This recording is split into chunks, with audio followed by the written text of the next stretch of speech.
오늘 말씀의 주제는 이 새로운 시작을 위하여입니다.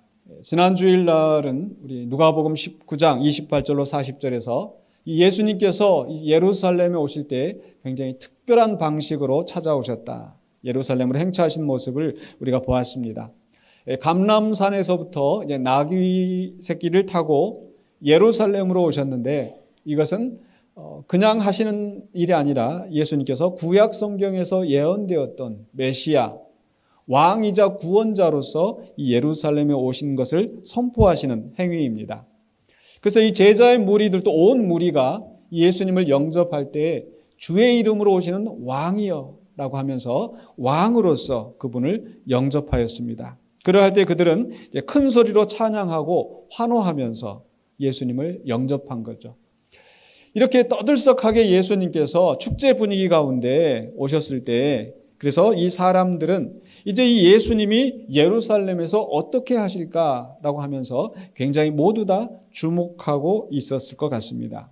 그런데 이때 예수님이 하신 일을 보면, 오늘 이제 본문의 말씀이 이제 나귀를 타고 예루살렘에 그렇게 떠들썩하게 오셔서 예수님이 하신 일을 이야기하는데 다소 좀 충격적인 것 같습니다.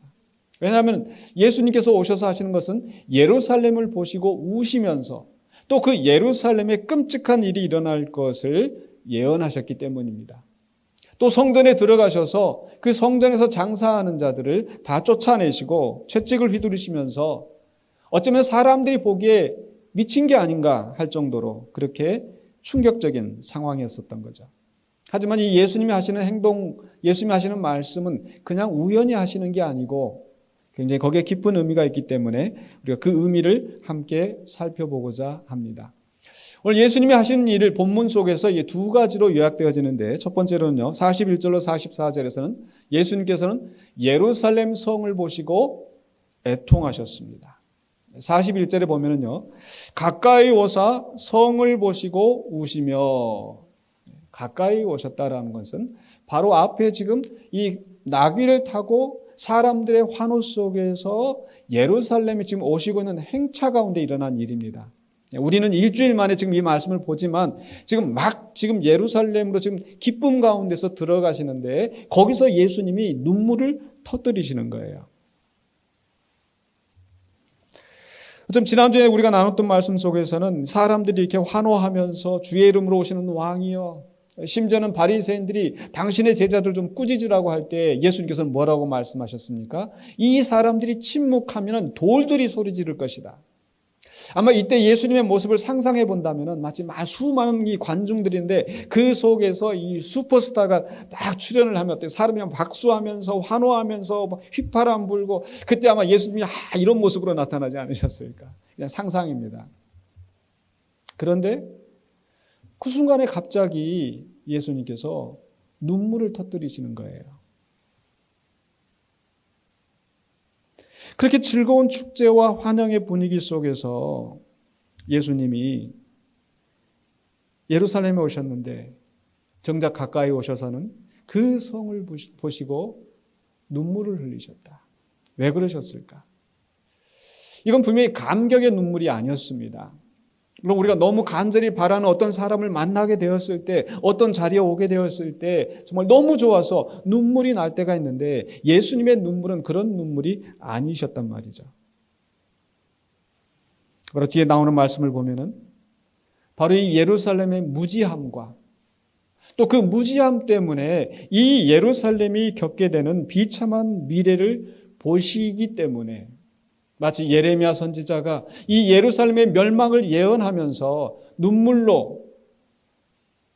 눈물의 선지자로서 말씀을 선포했던 것처럼 예수님께서도 그런 예레미야의 심정으로 지금 눈물을 흘리시는 거예요. 그들이 무엇을 몰랐을까? 거기 보면은 이제 42절에 보면은요, 예수님께서 너희들이 평화에 관한 일을 알지 못하였다라고 말씀하십니다. 이 42절에 뭐라고 기록되어 있습니까? 이르시되 너도 오늘 평화에 관한 일을 알았더라면 좋을 뻔하였거니와 지금 내 눈에 숨겨졌도다. 평화에 관한 일을 알았더라면, 바로 이 예루살렘 하면은 이 평화의 성, 살렘이라고 하는 뜻이 샬롬, 우리 그 유대 이스라엘 말로 히브리 말로 샬롬은 평화입니다. 평화. 예루살렘이란 말이 그 평화의 성이라는 것인데, 그런데 정작 이 예루살렘이 평화의 일을 알지 못했다라는 거예요. 무슨 뜻입니까? 지금 바로 앞에 예수님께서 예루살렘에 오실 때 사람들이 예수님을 보고 찬송하리로다. 누가복음 19장 38절에 찬송하리로다. 주의 이름으로 오시는 왕이여 하늘에는 평화요 가장 높은 곳에는 영광이로다 하니, 예수 그리스도가 오심으로 말미암아 하나님과 그 사람의 원수 되었던 것이 평화가 이루어지고, 그래서 하늘의 평화가 이루어졌다. 가장 높은 데서 하나님께서 영광을 받으시게 되었다. 그런데 이 예루살렘은 그 예수님을 알지 못하고 그 평화의 일을 알지 못하고 예수 그리스도로 말미암아 이루어지는 이 평화의 놀라운 소식을 알지 못하고 받아들이지 않는 겁니다. 그래서 예수님께서 너도 오늘 이 평화의 일을 알았더라면 좋았을 것을, 바로 예수님을 배척한 그 예루살렘이 평화가 없게 될 것을, 평화가 아니라 무서운 전쟁을 겪게 될 것을 예수님께서 그 다음에 43절로 44절에 말씀하시는 거예요. 바로 예루살렘의 파멸을 예고하시는 예수님. 43절 44절입니다. 날이 이를지라 네 원수들이 토둔을 쌓고 너를 둘러 사면으로 가두고 또 너와 및 그 가운데 있는 네 자식들을 땅에 메어치며 돌 하나도 돌 위에 남기지 아니하리니. 토둔이라고 하는 것은 흙 언덕입니다. 즉 예루살렘 성을 공격하는 그 이방 원수들이 와서 흙 언덕을 둘러싸고 그 예루살렘을 공격하면서 그 자식들을, 그 사람들을 땅에 메어친다. 처참하게 살육하고 심지어는 돌 위에 돌 하나도 남지 않도록 하신다는 말씀이죠. 바로 이러한 모습들은 고대의 전형적인 이 전쟁의 방식이었어요. 지금은 이 근세에 이렇게 전쟁하면 여러분 어떤 상상이 되십니까? 막 탱크가 보이고 비행기가 폭격을 하고 기관총을 쏘는 모습, 이런 모습을 상상하는데, 옛날에는 이게 성주위로 흙을 둘러싸고 하는 이런 지금 예수님이 하신 이 말씀이 바로 아주 무서운 끔찍한 전쟁의 모습이었던 거예요. 이러한 전쟁이 예루살렘에서 일어날 것을 말씀하시는 거예요. 참 이상하지 않습니까?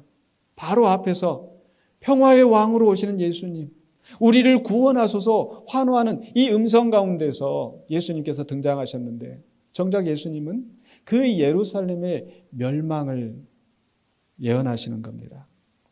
왜 그렇게 되는가? 바로 그 이유를 다시 한번 44절에서 설명합니다. 바로 그들이 보살핌 받는 날을 알지 못했기 때문에. 44절 하반부에 이는 왜냐하면, 왜 이런 무서운 전쟁이 예루살렘에서 일어나는가? 바로 이는 내가 보살핌 받는 날을 알지 못함을 인함이니라 하시니라. 보살핌 받는 날이 무슨 날일까? 여러분 그 성경 난회주에 보면은 보살핌 받는 날 해갖고 1이라고 숫자가만 써 있고, 난회주 보면은 심판이라고 이렇게 돼 있을 거예요. 그러니까 보살핌 받는 날하고 심판하고 너무 동떨어진 말 아닌가, 이렇게 생각이 되어질 겁니다. 근데 여기에 쓰여진 그 헬라어는 그냥 오신다라는 그런 뜻이에요. 오시는 날. 그러니까 하나님께서 오시면 한편으로는 악한 자들에 대한 심판이 이루어지지만, 그러나 하나님의 백성들에게는 하나님이 오시는 날이 바로 은혜와 구원의 날인 겁니다. 그래서 이 하나님이 오시는 날은 한편으로 보살핌을 받는 날이 될 수도 있고, 다른 한편은 심판의 날이 될 수도 있다라는 거예요. 그런데 여기에서 지금 예수님이 하시는 말씀은 좀 더 긍정적인 차원에서, 마치 베드로전서 2장 12절에 있는 말씀에 보면은 오시는 날에 바로 예수께서 다시 오시는 구원의 날을 말씀하시는데, 여기서도 바로 하나님이 은혜와 구원을 베푸시기 위하여 오시는 그날을 알지 못했다는 것. 즉 이 예루살렘은 예수 그리스도를 통하여 일어나는 하나님의 임재하심, 하나님의 오심, 그 보살핌을 인정하지 않고 배척하였기 때문에, 예수 안에서 이루어지는 하나님의 은혜와 구원을 거부하였기 때문에 결국 그들은 엄청난 심판, 멸망을 당할 수밖에 없다라는 것을 경고하시는 겁니다. 예언하시는 겁니다.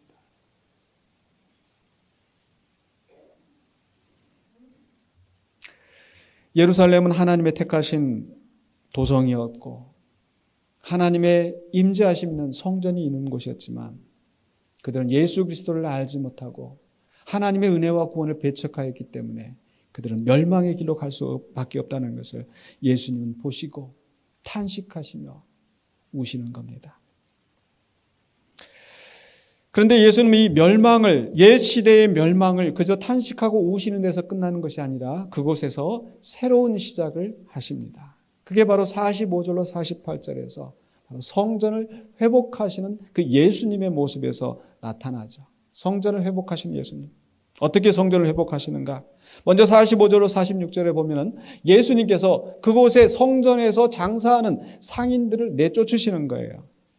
45절 46절에 성전에 들어가사 장사하는 자들을 내쫓으시며 그들에게 이르시되 기록된 바 내 집은 기도하는 집이 되리라 하였거늘 너희는 강도의 소굴을 만들었도다 하시니라.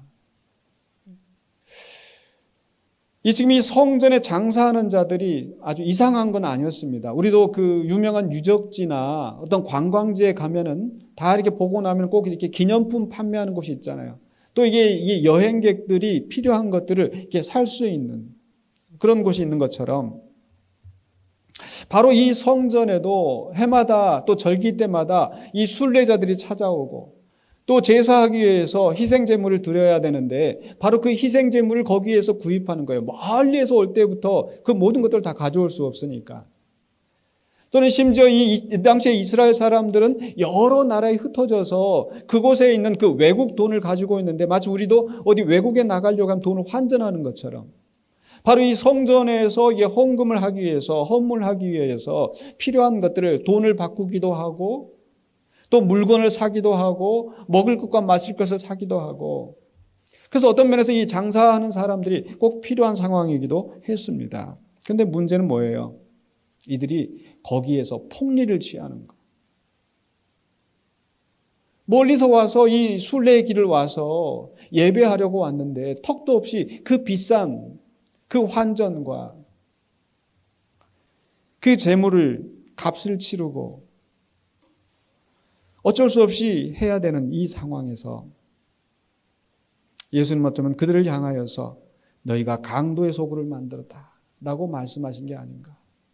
그래서 오히려 그 장사하는 사람들을 다 쫓아내시고 그것을 우리는 성전 숙정이다, 성전 정화다 이렇게 말씀합니다. 사실 이렇게 성전의 잘못된 모든 것들을 다 이렇게 척결하고 정화하게 하는 것은 바로 다윗의 자손으로 오신 이 예수님이 이 왕의 오른자로서 이 책임이었습니다. 구약 성경에서 보면은 히스기야가 그 선대 왕들이 했던 모든 잘못된 것들을 다 척결하고 이 성전을 보수하고 청결하게 하였던 역사가 있었고 또 요시야 왕 때에 바로 그 할아버지 므낫세나 아몬이 범죄하였던 모든 것들 이 가져다 놓은 이 성전에 가져놓은 이 우상의 집기들이나 기물들 이런 것들을 다 제거하고 성전을 청결하게 하여서 예배가 회복되게 하시는 그런 역사가 있었는데 바로 이제 예수님께서 다윗의 후손으로 오시는 메시아로서 이 성전의 부정한 것들을 다 정결하게 하시는 겁니다. 그런데 이 앞서 히스기야와 요시야와 다른 점이 있는데 예수님이 이렇게 하셨던 일은 단지 이 성전을 유지하기 위해서 이 성전의 제사를 유지하기 위해서 이 일을 하신 게 아니라는 거예요. 오늘 본문 말씀 속에서도 무엇이 성전에서 잘못되고 그런 게 없어요. 다만 예수님께서 장사하는 자들을 내쫓으셨다. 즉 이 성전 개혁 자체가 예수님의 목표가 아니라는 겁니다. 예수님 지금 하시는 일은 성전을 회복하고 성전을 유지하고 제사를 지내게 하고 여기에 있지 않다라는 거예요. 그런 의미에서 정말 예수님이 하시는 행동의 의미가 무엇일까? 그리고 단지 예수님께서 이 장사하는 사람들을 성전에서 내쫓으신 걸 보고 우리가 어떻게 적용을 할까? 교회에서 장사하면 안 된다. 아마 여러분 옛날 신앙생활 하시면서 또 그런 그 경험들이 아마 있으실지 모르겠어요. 뭐 교회에서 그래서 우리 여전도에서 이 바자회 합니다. 또 뭐 이렇게 해가지고 이렇게 이웃돕기를 하기 위해서 뭐 이렇게 합니다라고 할 때 목사님이 성전에서 장사를 하면 안 된다고 이렇게 하면서 막 호통을 치시고 막 그런 경험들이 혹시 있으셨을지. 물론 우리가 교회에서 이렇게 뭐 장사해서 막 뭔가 좀 부정한 이문을 남기고 또 예배 시간에 또 예배가 방해될 정도로 이렇게 하는 것은 분명히 잘못된 것이지만 그러나 교회 안에서 어떤 그 매매하는 것 자체가 마치 이 교회를 강도의 소굴로 만드는 것처럼 그런 의미는 아니라는 겁니다. 왜 예수님께서 이 성전을 향하여서 강도의 소굴이라고 강도의 소굴로 만들었다고 말씀하시는가? 이것은 예수님께서 처음 말씀하신 게 아니라 이미 예레미야 선지자를 통해서 예수님 오시기 전에 600여 년 전에 예레미야 선지자를 통하여 선포됐던 그 말씀을 반복하시면서 지금 하나님의 뜻을 전하시는 것입니다. 예레미야 7장에 가서 보면은요, 이 예레미야에게 하나님께서 너는 성전에 가서 성전에서 외치라. 이 성전이 여호와의 집이라고 하는 거짓말을 믿지 말라. 예배하러 오는 자들 향해서 선포하라. 뭐라고 선포하시는가? 7장 11절을 보니까 내 이름으로 일컬음을 받는 이 집이 너희 눈에는 도둑의 소굴로 보이느냐? 보라, 나 곧 내가 그것을 보았노라. 여호와의 말씀이니라.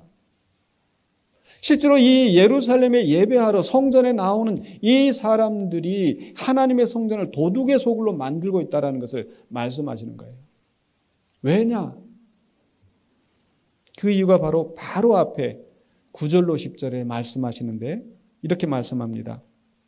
너희가 도둑질하며 살인하며 간음하며 거짓 맹세하며 바알에게 분향하며 너희가 알지 못하는 다른 신들을 따르면서 내 이름으로 일컬음을 받는 이 집에 들어와서 내 앞에 서서 말하기를 우리가 구원을 얻었나이다 하느냐. 이는 이 모든 가증한 일을 행하려 함이로다. 일상의 삶 속에서 온갖 나쁜 짓을 다 하다가 온갖 악한 일을 하다가 하나님의 성전에 와서 제사를 드리니까 우리가 구원을 얻었습니다. 우리가 깨끗함을 얻었습니다.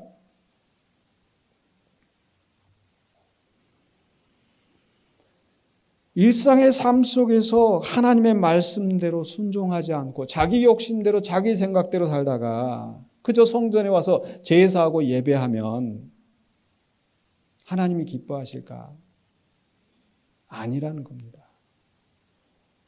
예레미야보다 앞서 이사야를 통하여서 하나님께서 그 예루살렘의 선지자인 이사야를 통해서 이미 말씀하셨어요.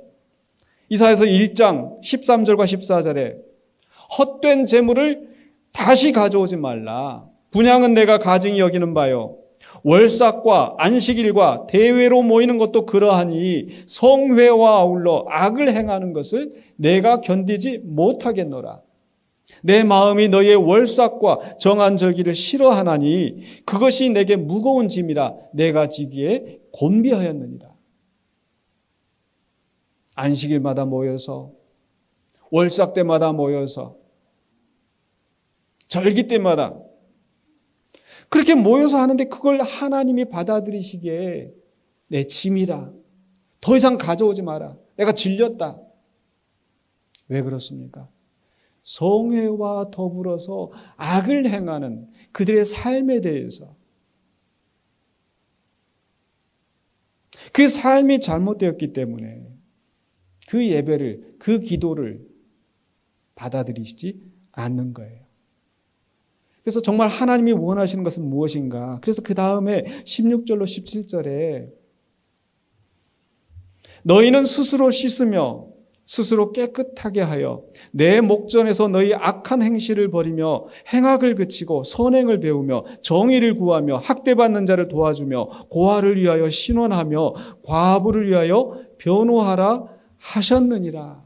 이게 하나님이 원하시는 이스라엘 백성을 향하여서 선포하시는 말씀이었다는 거예요.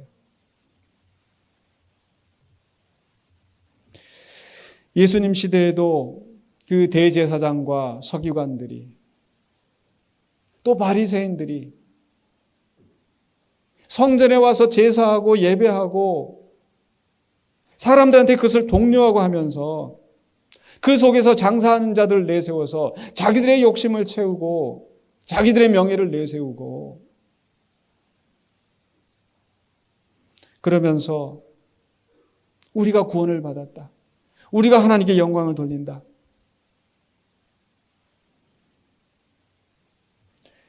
그런 예배는, 그런 제사는 하나님이 결코 기뻐하시지 않는다는 거예요.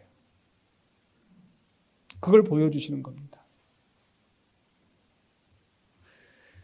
그래서 예수님께서 장사하는 자들을 내어 쫓으심으로 말미암아 그들의 삶이, 그들의 예배가 잘못되었다는 것을 지적하시고, 그런데 거기에서 끝나는 게 아니라 그 다음에 47절로 48절 보면 예수님께서 어떻게 하셨습니까? 성전에서 백성들을 가르치신 거예요. 하나님이 원하시는 삶을 살라고. 47절 48절입니다. 예수께서 날마다 성전에서 가르치시니 대제사장들과 서기관들과 백성의 지도자들이 그를 죽이려고 꾀하되 백성이 다 그에게 귀를 기울여 들으므로 어찌할 방도를 찾지 못하였더라. 예수님이 이제 성전에서 가르치시는 거예요. 성전이 정말 성전되게 하시는 거고 그 속에서 하나님의 말씀을 선포하고 가르치시는 예수님의 모습. 그러나 대제사장들과 서기관들, 백성의 지도자들은 여전히 자기들의 욕심을 유지하기 위하여서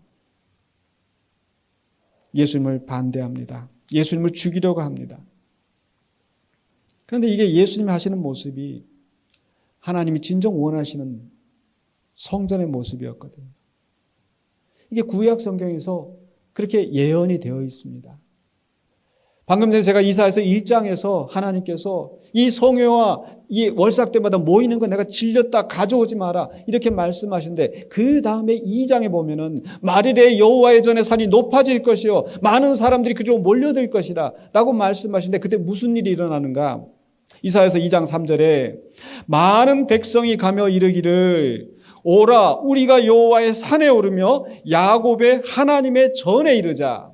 그가 그의 길을 우리에게 가르치실 것이라. 우리가 그 길로 행하리라 하리니 이는 율법이 시온에서부터 나올 것이요 여호와의 말씀이 예루살렘에서부터 나올 것임이니라. 지금 1장에서 그 성전에 모여서 헛된 예배, 헛된 제사를 하는 그 사람들과 대조되지 않습니까? 많은 백성이 가며 즉 말일에는 마지막 때에는 제사하러 그곳에 가는 것이 아니라 그곳에서 말씀을 가르치시고 우리가 그 길로 행하리라고 하게 하시는 그 하나님께 배우기 위하여서 예루살렘 성전에 모여들 것이라.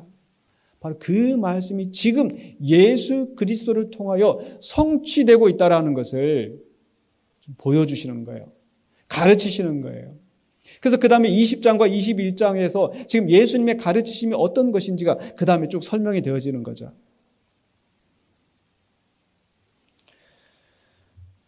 바로 예수님을 통하여서 하나님의 가르치심이 선포되어지고 비로소 성전이 성전다워지고 성전이 이 예루살렘 공동체에 정말 바른 기능을 가지고 백성들이 하나님의 말씀대로 순종하게 하는 그런 핵심적인 역할을 하게 하는 겁니다.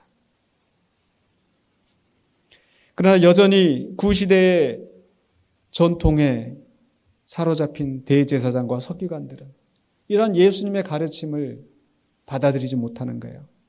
자기들의 자리가 흔들리고 자기들이 원하는 대로 이 백성들이 움직이지 않기 때문에. 그러나 오늘 말씀에 보면은 그 백성들이 이 예수님의 말씀을 경청하고 있기 때문에 귀를 기울여 듣기 때문에 어찌할 방도를 얻지 못하였다. 찾지 못하였다. 무슨 말씀입니까? 결국 이 하나님의 나라의 역사는 이 반대하는 악한 세력들이 있지만은 그 악한 세력에도 불구하고 결코 중단되지 않고 하나님의 말씀을 신실하게 받아들이고 그 말씀대로 순종하는 이 성도들 통하여서 마치 옥토밭에 뿌려진 씨앗과 같이 30배, 60배, 100배의 결실을 맺는다라는 겁니다. 오늘 그 말씀의 역사가, 말씀이 열매 맺는 역사가 오늘 우리 성도님 가운데 이루어지기를 주의 이름으로 축원합니다. 이제 말씀을 마무리하려고 합니다. 예루살렘 오신 예수님께서 하셨던 일은 두 가지로 요약이 되어지죠. 하나는 예루살렘을 보시고 우셨던 예수님, 바로 옛 시대의 종말을 애통해 하시는 겁니다. 비록 그들의 범죄로 말미암아, 무지함으로 말미암아 이 예루살렘이 망한다 하더라도 그것을 예수님은 슬퍼하시는 거예요. 저는 오늘 이 말씀을 보면서 그런 상상도 해보았습니다. 마치 예수님께서 예루살렘에 오셔서, 왕으로 오신 예수님께서 그 예루살렘의 왕이 되실 터인데 그 예루살렘을 어떻게 평가하시는가, 그것처럼 오늘 예수님이 교회의 머리가 되시고 또 우리 성도들의 왕이 되시는데 오늘 그분이 우리 가운데 오신다면은 그 예수님은 우리를 보시고 또 우리 군산영광교회를 보시고 어떤 표정을 지으실까? 과연 우실까? 웃으실까? 우리 모두의 마음은 정말 주님이 우리를 보시고 참 웃으셨으면 좋겠지만, 그러나 우리의 삶을 돌아보면 또 우리의 과거의 역사를 보면 과연 정말 주님이 보시기에 정말 기뻐하시고 웃기만 하실까 하는 그런 아쉬움도 듭니다. 우리를 바라보면 희망이 없지만, 그러나 우리 주님은 그 예루살렘의 멸망을 예고하시면서 그 성전이 무너질 것을 말씀하시면서, 그러나 거기에서 끝나는 게 아니고 이 성전을 무너뜨리라, 내가 사흘 만에 일으키리라 말씀하셨던 그 예수님께서는 이 성전이 회복되게 하시는, 성전이 성전되게 하시는 새 역사를 거기에서 시작하신다는 겁니다. 비록 그 당시에 부패한 종교 지도자들 때문에 이 백성들이 미혹한 길로 가면서 형식적인 예배와 제사만 남고 사명을 잃어버린 채 심판의 대상이 된 예루살렘이지만, 그러나 예수님 그 가운데서 그 성전을 정결하게 하시고 바른 길을 가르치셨습니다. 이미 예수님께서 그 시작을 하셨습니다. 그러므로 우리는 그 예수님과 함께 새 예루살렘 공동체로서 살아가기 위해서 함께 동역하는 자가 되어야 될 줄로 믿습니다. 그렇게 하기 위해서 우리가 무엇을 해야 할 것인가? 바로 예수님께서 그 성전에서 장사하는 자들을 내쫓으시는 것처럼 우리 안에서 하나님께 영광을 돌리고 하나님 뜻을 순종하는 것에 방해가 되는 것을 제거해야 될 줄로 믿습니다. 우리 신앙의 길에 있어서 장애가 되는 것이 무엇인지, 그것이 내 미움과 시기와 질투일 수도 있고 내 욕심일 수도 있고 내 유익을 추구하는 것일 수도 있고, 그런 것들을 우리가 다 내려놓고 오늘 우리 조대현 집사님께서 기도하셨던 내용처럼 꽃이 지는 것, 아름다움을 버리는 것 같지만 비로소 그 자리에서 선한 열매가 나타나는 것처럼 우리가 버려야 할 것, 제거해야 할 것, 내려놔야 될 것 다 내려야 될 줄로 믿습니다.